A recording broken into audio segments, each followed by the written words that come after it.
Bonjour à tous, et j'espère que vous allez bien. Beaucoup de mouvements dans la division poids lourd ces derniers temps. Thomas Spinal qui nous a choqué ce week-end en éteignant les lumières de Sergei Pavlovich. C'est notre nouveau champion intérim. Et pourquoi champion intérim? Parce que le champion, John Jones, est blessé au niveau du pectoral. Donc on doit discuter de la situation des poids lourds. C'est la base de cette discussion pour voir quelles pourraient être les futures options de Thomas Spinal. Donc, jusqu'à preuve du contraire, d'après les informations qu'on a à présent, John Jones est blessé pour assez longtemps. Déchirure du pectoral, on estime ça à 8 mois sur le côté, plus revenir, plus se préparer.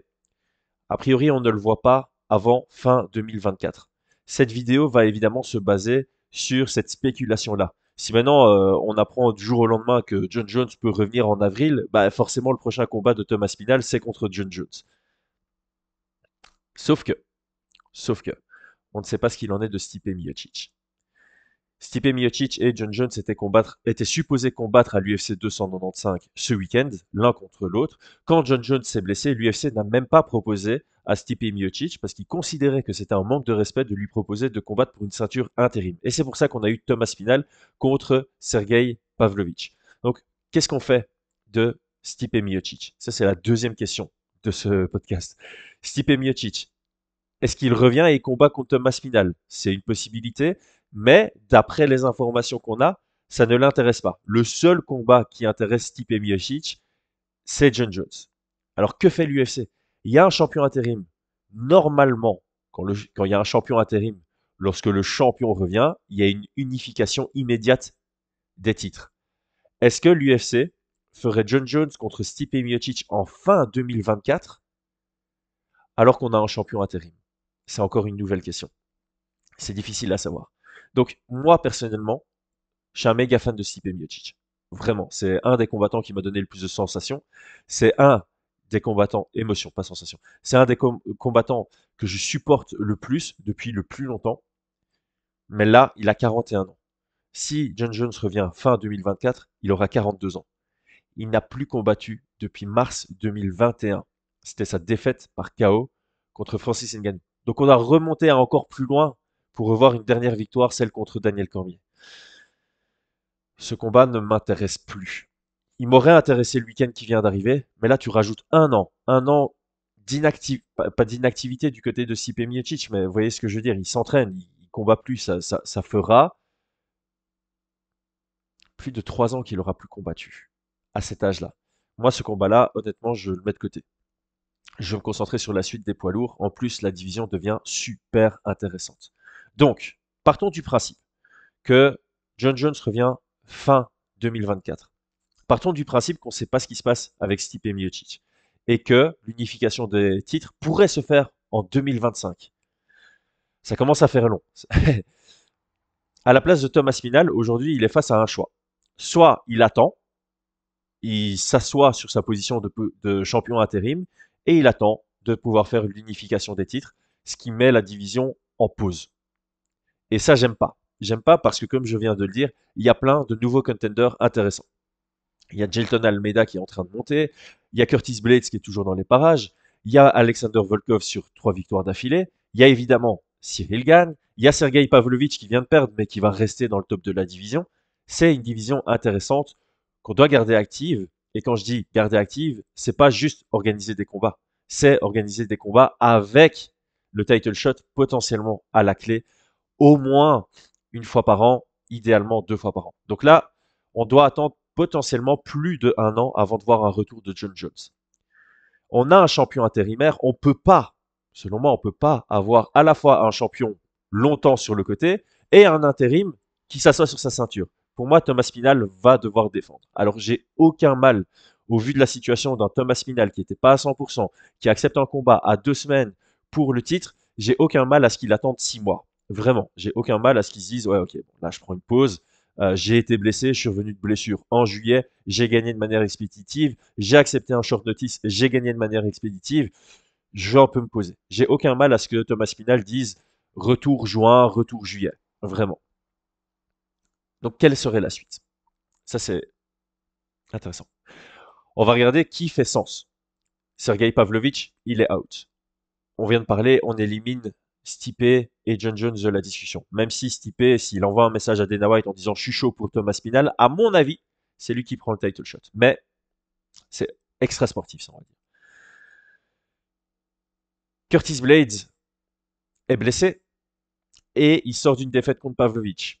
Je l'élimine. Pour moi, c'est un futur contender si il améliore son fight IQ. Mais dans cette discussion-là, il a rien à faire pour l'instant. Même si il a une victoire par blessure sur Thomas Spinal et c'était un combat qui nous avait fort excité, qui nous avait fort frustré que ça s'arrête après 15 ou 20 secondes. Qui nous reste-t-il? Il faut regarder uniquement ceux qui sont sur une série de victoires et sur une série de victoires avec des belles victoires contre des gens rankés. Eh ben, c'est pas très compliqué. On n'en a que trois. On n'a que trois combattants potentiels. Je vais commencer par lui, Alexander Volkov, sur trois victoires d'affilée. C'est plutôt pas mal. Il est à 4-1 depuis sa défaite contre Cyril Gane. Il a de bons arguments. Mais il a rien montré contre Thomas Spinal. Thomas Spinal qui semble avoir, lui aussi, continué à progresser. Donc ce combat-là, personnellement, il n'est pas en tête de liste. Ensuite, il ne nous en reste que deux. Il nous reste Jailton Almeida et Cyril Gane. Jailton est sur une belle série de victoires. Il n'est pas encore assis comme un poids lourd, physiquement, et il sort d'une victoire à la décision qui a déçu beaucoup de personnes contre Derrick Lewis. Alors, je ne le raye pas de la liste. Jailton Almeida contre Thomas Spinal, c'est possible. Et je sais que je vais recevoir beaucoup de haine là-dessus parce qu'il y a beaucoup de gens, je ne sais pas pourquoi ils ont la haine sur Cyril Gane, mais celui qui a le plus de chance, celui qui a même le plus de mérite sportif, c'est Cyril Gane. Le seul contre-argument qu'on a contre Cyril Gane, c'est son refus de combattre Thomas Spinal après sa victoire à l'UFC Paris. Après sa victoire à l'UFC Paris, il a pris le micro, on lui a demandé Thomas Spinal est là, il te challenge, il a botté en touche. Il a dit non, je suis numéro 1, Thomas Spinal est numéro 4, je regarde pas vers l'arrière, je regarde vers l'avant. Maintenant Thomas Spinal est devant lui, il regarde vers l'avant, c'est lui qui a. Thomas Spinal l'a déjà fait sur Twitter. On avait le combat qui était prévu, qui était là, on nous l'aurait proposé, tu l'as refusé, maintenant moi je refuse. Mais bon, on sait comment ça marche sur les réseaux, c'est différent quand il y a des négociations en backstage, et honnêtement, je pense que c'est le combat que l'UFC va vouloir faire. Je pense sincèrement que ce sera la première proposition qui sera faite si tous les éléments que j'ai dit plus tôt dans ce podcast sont vérifiés et sont validés. C'est Cyril Gane le prochain. Thomas Spinal contre Cyril Gane. Alors là, ça va peut-être accélérer les choses. Si, encore une fois, il y a plein de si. Si il y a un UFC à Paris fin du premier trimestre 2024, ce serait un méga main event et je pense que l'UFC va vouloir pousser ce main event parce que ce serait un des rares pay-per-view en Europe pour la ceinture poids lourd, ce qui vend énormément, entre deux Européens. Tous les arguments sont là. Tous les arguments sont là. Ça vend mieux au niveau local pour les Européens et même ça vend mieux au niveau international que Thomas Spinal contre Jailton Almeida. Almeida, il est en train de construire sa hype, mais elle a vraiment été freinée par sa dernière performance. Alors que Cyril Gane, et je sais qu'il y a aussi des gens qui vont dire ouais, il a eu 2 title shots sur ses 3 derniers combats, on va lui donner combien de title shots? Et il y a plein de gens qui ont eu beaucoup de title shots. Il y a des mecs qui ont raté 4 fois un title shot dans leur carrière. Il y a une petite liste. Il y a une plus longue liste de gars qui ont raté 3 fois un title shot dans leur carrière. Donc c'est pas c'est pas anodin. On a et même des Européens. Hein, Alexander Gustafsson en fait partie de cette liste. Donc pour moi, c'est ça. Voilà, on en est là. Pour moi, c'est Thomas Spinal contre Cyril Gane. Maintenant, c'est quand la question. Est-ce que Thomas Spinal veut rester actif et du coup, ce serait UFC Paris et du coup, ce serait un pay-per-view et du coup, ce serait le main event et du coup, on peut espérer Manon contre Blanchfield aussi pour une ceinture intérim et du coup, ce serait une carte incroyable. Voilà. Évidemment, j'ai pensé au plus logique après avoir fini l'enregistrement de la vidéo. Pour moi, le plus logique, c'est Thomas Spinal qui s'assoit un tout petit peu sur sa ceinture, qui dit qu'il veut revenir par exemple en été et ça permet à l'UFC d'organiser un combat qui clarifie qui est le prochain contender pour la ceinture. Par exemple, Gane contre Almeida. Le vainqueur prend Aspinal pour sa première défense de la ceinture intérim. On peut aussi penser à mettre euh, Volkov dans le mix ou Blades en cas de retour de blessure quasi imminent. Mais voilà, ça ce serait pour moi le plus logique. Almeida contre Gane et le vainqueur prend Aspinal un tout petit peu plus tard, en milieu d'année. Et alors ce vainqueur-là sera éligible à l'unification des titres au retour de John Jones Encore une fois, ça dépend de Stipe Miocic. La dernière option, parce que comme d'habitude, comme dans ma vidéo de ce matin sur Benoît Saint-Denis, il y a un facteur X. Le facteur X, et ne me jetez rien, je sais qu'il serait ultra underdog, mais on est à l'époque des folies. On est à une époque où Ngannou était à ça de gagner contre Tyson Fury en boxe anglaise. Pereira. Pereira.